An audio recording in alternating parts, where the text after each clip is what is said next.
우리가 인생을 살아가면서 예기치 못한 일들을 겪을 때 참 마음이 아파요. 옆에 바라보는 사람들도 그렇고. 그런데 어떤 경우는 아무 문제 없이 살아가는 사람처럼 보여요. 그때마다 저 사람은 참 부럽다 이런 생각이 듭니다. 그런데 실상 가까이 가서 보니까 안 부럽더라고요. 말만 안 했을 뿐이지 진짜 어려운 일이 많더라고요. 겉으로는 아무 일이 없는 것처럼 하고 있으면서 허허 웃는 것 같은데 속이 문드러지는 사람이 참 많았습니다. 사람이 어떤 좋은 일이든 안 좋은 일이든 문제가 생기면 감정이 일어나게 되어져요. 이것을 7가지 감정이라고 해서 희노애락, 애오욕이라고 이렇게 이야기합니다. 기쁨과 노여움과 슬픔과 즐거움과 사랑과 미움과 욕심, 이것을 7정이라고 그래요. 우리 사람들에게는 이런 감정들이 일어나기 시작하면서 어느 쪽으로 갈 것이냐, 이것이 우리의 삶의 모든 것을 결정될 때가 많습니다. 그런데 성공하는 사람들을 보면 거의 기쁘고 즐겁고 사랑하는 마음 쪽으로 많이 기울어 있어요. 그런데 뭔가 해도 안 되는 사람들은 항상 이게 열이 이렇게 꽉 차 있어요. 조금만 건드리면 화를 내는 거예요. 노여워하는 거예요. 그리고 항상 얼굴이 인상이 굳어 있어요. 누군가를 미워하고 있는 거죠. 그리고 자기 슬프대 자꾸만 자꾸 슬프다고 그래요. 그럼 뭔가를 자꾸만 가지를 움켜쥐려고 하는 욕심이 있어요. 이런 사람들은 될 것 같은데도 안 되는 경우가 많더라고요. 이런 감정들이 일어나지만 우리는 좋은 일이 있을 겁니다 하는 이유는 뭐예요? 그렇게 할 때에 기쁨과 즐거움과 사랑의 감정들이 솟아나면서 정말 좋은 일들이 생기기 때문에 그렇습니다. 여러분, 살다 보면 좋은 일만 있겠어요? 아픈 일도 있고 슬픈 일도 있고 고통스러운 일도 있고 힘든 일들이 얼마나 많습니까? 실상 보면은 좋은 일은 한두 가지밖에 없어요. 그런데 안 좋은 일들은 우리 삶에 훨씬 많은 것을 보게 되어집니다. 그럴 때마다 내가 무엇을 붙잡아야 하나, 내가 뭘 붙들고 가야 되나, 누구를 잡아야 되나, 뭐 이런 복잡한 마음이 감들합니다. 특별히 절박할 때, 뭔가 절박할 때 보면 마음이 아파요. 어떤 분이 이 병원에 누워 있는데 이분이 돈이 굉장히 많습니다. 100억대 부자인데 그분이 뭐라고 그러냐면 의사한테 하는 말이, 선생님, 나를 6개월만 더 살게 해주면 내 재산 절반을 드리겠습니다 그랬어요. 와, 이 의사가 그런 능력이 있으면 그래요 하면서 혼신을 다해서 하고 싶은데 의사가 그 능력이 없는 거예요. 이게 내 마음대로 안 돼요. 이게. 그때 뭘 붙잡아야 되냐고요. 사람들은 자기 삶에 큰 문제가 생기면 뭘 붙들어요. 이게 본능이거든요. 일반적으로 사람들이 뭘 붙든지 아세요? 물질, 재물을 붙들기 시작합니다. 어떤 사람들은 재물을 의지하고 사는 사람들이 많습니다. 사람들이 가장 많은 사람들이 이 세상에서 돈을 붙들고 사는 사람들이 제일 많을 겁니다. 왜냐하면 이 돈은요 마법을 부리거든요. 이 돈은 신적인 능력을 발휘하고 있습니다. 세상 살면서 웬만한 것은 돈으로 다 해결됩니다. 내가 먹고 싶은 것, 내가 누리고 싶은 것, 내가 가고 싶은 것, 내가 하고 싶은 것, 돈만 있으면 얼마든지 할 수 있는 것이 굉장히 많습니다. 어떻게 보면 이 돈은 전능한 신과 같은 능력을 가지고 있습니다. 돈이 없어서 못하지, 돈이 없어서 내가 자존심이 상하고 막 힘들지, 돈만 있으면 이런 마음들이 생긴단 말이에요. 그만큼 돈은 능력이 있습니다. 참 대단합니다. 그래서 사람들이 돈을 벌려고 애쓰고 돈을 가지려고 애쓰고 돈을 누리려고 애쓰고 그래서 돈 하는 거예요. 이게 잘못됐습니까? 그건 아니죠. 돈은 필요합니다. 왜요? 우리가 어느 정도 삶을 유지하려면 돈이 필요해요. 병든 사람들도요, 돈 많은 사람도 더 오래 살더라고요. 똑같은 주사를 맞는데 이 한 대에 몇십만 원 맞는 사람하고 한 대 맞는데 1,500만 원짜리 주사 맞는 거하고 이게 질이 다른 거예요. 이게 1,500만 원짜리 주사를 맞는 사람은 훨씬 더 오래 살더라고요. 와, 돈이 있으니까 생명도 더 길게 연장되는구나, 그런 걸 봤습니다. 그만큼 돈이 능력이 있어요. 그런데요, 이 돈도 한계가 있더라고요. 한계가 있어요. 여러분, 돈이 많으면 화려한 결혼식은 할 수 있지만 행복은 살 수가 없었습니다. 아무리 돈이 많은 사람도 행복하지는 않아요. 만일 돈 가장 많은 사람이 행복하다 그러면 우리나라에서 최고 돈 많은 사람이 제일 행복할 겁니다. 하지만 그들도 보면 불행한 사람들이 있습니다.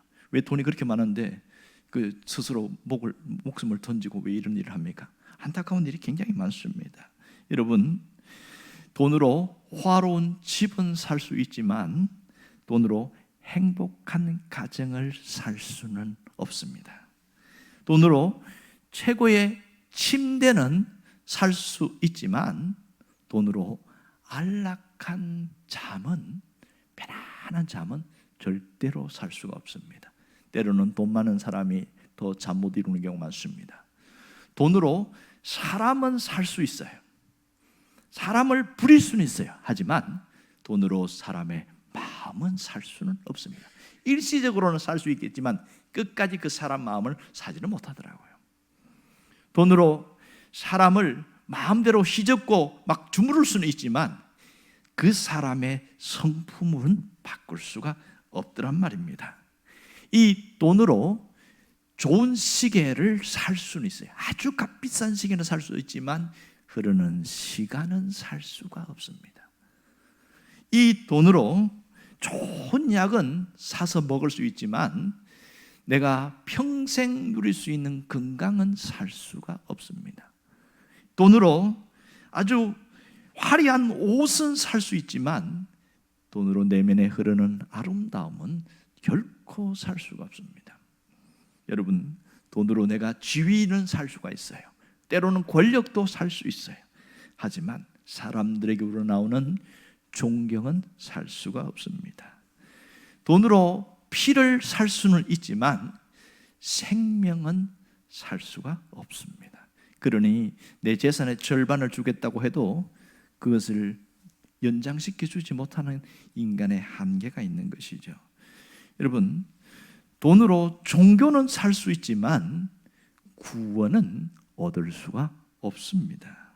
인생에서 가장 가치 있고 진정으로 만족스러운 것은 돈으로 살 수 없는 것이 너무나 많습니다. 때로는 죽음의 골짜기를 통과하고 있을 때에 생명을 연장시키고 하는 것 결코 돈으로 해결되지 않은 것을 많이 봤습니다. 죽고 사는 것이 내 마음대로 안 됩니다. 그 다음 사람이 어려움이 생기면 뭘 붙드냐면 사람을 의지하고 사람을 붙들어요. 왜냐하면 그 사람, 나를 도와줄 사람을 찾거든요. 나를 붙들 사람, 내 인생이 저 사람이 있으면 내 인생이 펴질 것 같다. 이게 잘못됐어요? 결코 그렇진 않지요. 왜냐하면 우리는 혼자 살 수가 없습니다. 내가 일어날 수가 없어요. 그러니까 저 누군가를 도와줄 때 내가 일어날 수 있단 말이에요. 소도 비빌 언덕이 있을 때에 가려움을 이길 수 있단 말입니다. 여러분, 문제가 해결되는데 문제는 저 사람이 나를 도와주는데 내 모든 것을 해결해 주지는 못하더라고요. 내 전체의 문제는 해결받지 못합니다. 사람이 살면서 귀인을 만난다는 건 굉장한 축복입니다. 귀인을 만나는 것은 우리 인생이 펴지는 일이지요. 그런데 그렇게 좋은 사람을 만났는데도 한계가 있더라고요. 귀인도 한계가 있어요. 내 인생의 본질적인 문제는 해결해 주지 못합니다. 아무리 좋은 귀인을 만나도 나를 끝까지 책임져 주지는 못합니다. 인간이 한계가 여기 있습니다. 우리는 사람의 도움이 필요합니다. 하지만 그 사람도 한계가 있습니다. 약간의 물질적인 도움은 받을 수 있지만 평생 도움은 받을 수가 없습니다.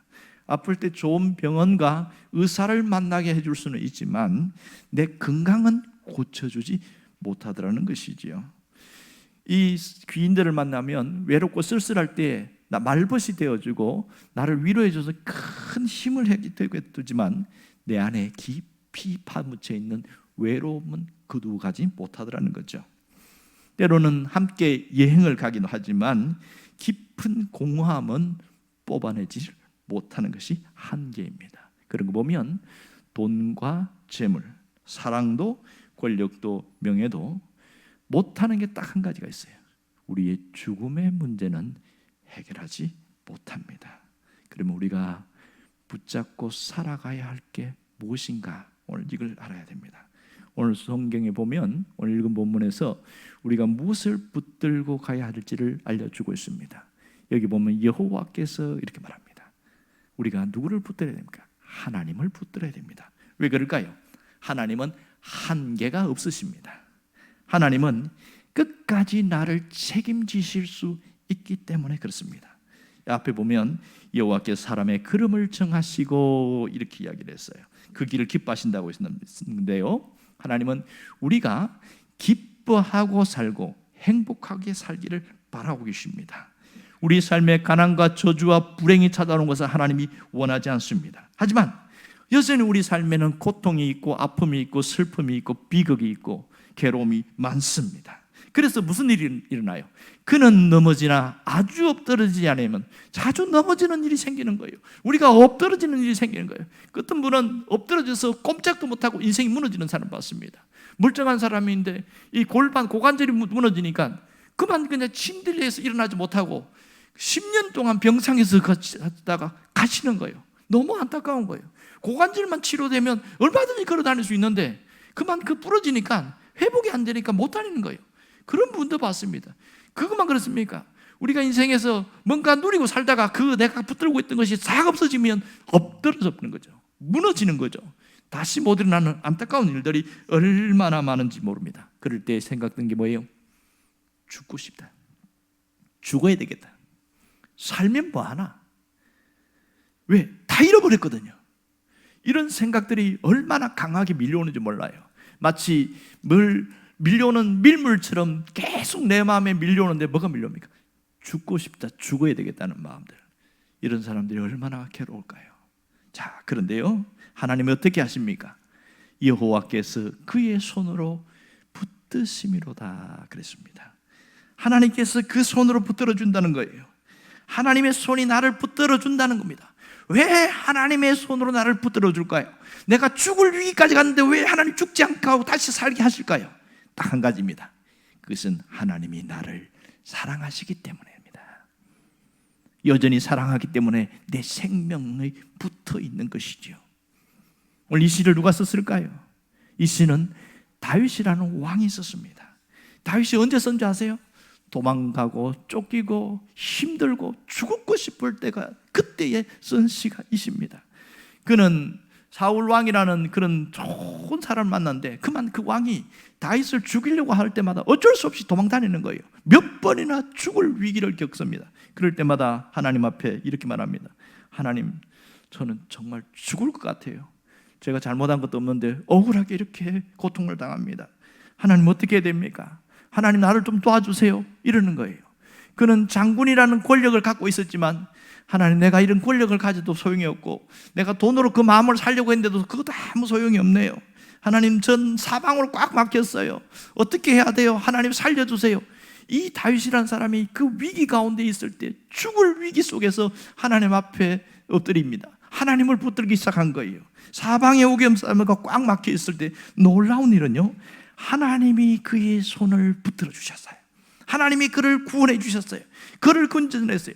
진짜 사방이 포인하는데 기가 막히게 탈출구가 하나 딱 뚫리는 거예요. 그래서 유유히 살아남게 되는 일들이 얼마나 많은지 모릅니다. 그때 딱 깨달은 거예요. 내가 하나님을 붙들었더니 하나님의 손이 나를 붙잡고 가시는구나. 이 다윗이 그것을 깨닫고 오늘 이렇게 말하는 거예요. 내가 자주 넘어지고 엎드러지나 내가 여호와께서 나를 붙들어 주신다. 주의 손이 나를 붙드신다. 이게 다윗이 깨달은 거예요. 그리고 나서 너무 감동이 되어서 이 시를 쓴 것이죠. 여호와께서 사람의 걸음을 정하시고 그의 길을 기뻐하시나니 그는 넘어지나 아주 엎드러지지 아니하면 여호와께서 그의 손으로 붙드심이로다. 하나님이 붙들어 주셔서 내가 살아있구나. 여러분, 하나님의 손은 능력의 손입니다. 하나님의 손은 권능의 손입니다. 하나님의 손은 구원의 손입니다. 그 손, 하나님의 손으로 나를 건져내실 때 우리 삶은 다시 회복될 수 있습니다. 왜 이렇게 하나님이 다윗을 끝까지 붙들어 주시고 건져내실까요? 하나님의 자녀니까, 하나님의 형상으로 지음받은 자녀이기 때문에, 천국 시민이기 때문에, 그래서 하나님이 다윗을 건져낸 겁니다. 우리도 마찬가지겠죠? 하나님이 우리를 왜 죽음 위기가 몇 번 왔는데도 살게 하셨을까요? 나를 사랑하니까. 나를 사랑하니까 하나님이 살려주신 거죠. 그걸 깨달을 때에 하나님, 보이지 않는 하나님의 살아계심을 알 수가 있는 겁니다. 오늘 우리에게 중요한 메시지를 주고 있습니다. 하나님을 찾고 하나님을 붙들면 하나님의 손으로 나를 붙들어 주신다는 사실입니다. 그 손은 능력의 손이요, 보호의 손이요, 그 손은 권능의 손이요, 구원의 손이라는 겁니다. 하나님을 내가 붙들어야 됩니다. 내가 하나님을 붙들어야 살 수가 있습니다. 여러분, 정말 신앙생활을 하면 할수록 하나님의 손이 능력의 손이구나, 이걸 깨닫게 되어져요. 그럴 때마다 신앙은 달라지게 되었습니다. 여러분, 교회를 왔다 갔다 예배당을 출입하는 사람하고 하나님이 나를 붙들어 주셔서, 하나님이 나를 세워주셔서 그걸 체험하고 사는 사람하고 사는 건 질이 완전히 다릅니다. 예배당에 왔다 갔다 하는 사람은 오기 싫으면 안 와요. 그리고 바쁘면 안 와요. 왜요?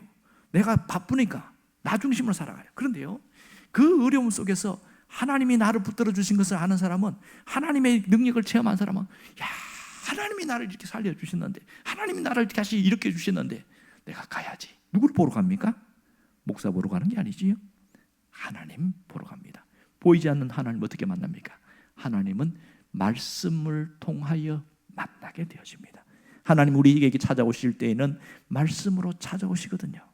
그래서 내 마음에 따뜻함도 주시고 편안함도 주시고, 여러분이 예배당에 왔을 때 마음이 편안하다는 것은 하나님이 내게 찾아오셨다는 증거입니다. 내 마음이 너무 부드럽고, 지금 밖에 나가면 고민하고 괴롭고 막 속 시끄러운 애들 너무 많은데, 하여튼 예배당에 앉아있으니까 가끔 눈물도 나기도 하고 마음이 편안하다는 것은 하나님이 여러분에게 찾아오신 증거입니다. 여러분, 하나님은 우리의 위대한 거장이 되십니다. 그분이 나를 붙들면 초라한 이 인생이 걸작품으로 거듭나게 되어집니다. 제가 설교를 준비하면서 시 한 편을 본 적이 있어요. 이게 굉장히 마음에 와닿더라고요. 제목은 그 장의 손에 닿을 때, 이런 시입니다. 그런데요, 이 시가 하나의 이야기식으로 되어 있더라고요. 그래서 좀 특별했습니다. 그래서 여러분에게 소개하려고 합니다. 골동품과 귀한 예술품이 오가는 경매장에 아주 낡고 보잘것없는 바이올린 하나가 경매장에 붙였습니다. 경매에 붙여졌어요. 낡고 볼품없는 모습에 다들 힘들어했고, 사람들은 가장 적은 돈으로 그 바이올린을 사려고 했습니다. 값은 조금 올라갔지만 1달러에서 겨우 3달러에 그쳤습니다. 더 이상 경매를 원하는 사람이 없었습니다. 왜냐하면 그 모습이, 바이올린이 굉장히 초라했거든요. 그런데요, 한 노인이 앞으로 걸어 나오기 시작했습니다. 이 노인이 자신이 손수건을 꺼내서 보물을 닦듯이 바이올린을 구석구석 먼지를 털어내고 닦더니 이 현을 주고 맞추더니 갑자기 사람들 앞에서 연주를 하기 시작하는 겁니다. 이 낡은 악기로부터 절묘한 선율은 청중을 황홀하게 했고 매혹시켰습니다. 아름다운 멜로디가 끝났을 때에 그 방안은 감동의 박수갈채가 가득 울렸고, 경매는 다시 활기를 띠기 시작했습니다. 10달러, 20달러, 50달러, 100달러, 이렇게 사람들은 정말 진지하게 경매에 임하기 시작했고, 결국 이 낡은 바이올린은 3,000달러에 낙찰되었습니다. 여러분, 무엇이 이렇게 바꿔놨을까요? 바이올린 자체의 문제는 아니었습니다. 위대한 거장인 바이올리니스트가 한번 현을 조율하고 켰을 때에 그 선율과 그 음에 감동이 되어서, 이야, 이 골동품은 귀한 거구나, 사람들이 가치를 알아보기 시작했던 거죠. 이거는 하찮게 3달러에 갈 게 아니야. 이것은 무려 3,000달러에 이렇게 입찰될 정도로 가치 있게 되었습니다. 여러분, 뭘 얘기합니까? 하나님이 내 삶을 연주하기 시작하면 우리 인생은 낡은 바이올린이 아닌 아주 가치 있는 소중한 바이올린이 되는 겁니다. 하나님이 우리 인생을 연주하기 시작하면 우리는 드디어 걸작품의 인생이 되는 겁니다. 사람은 저절로 되지 않습니다.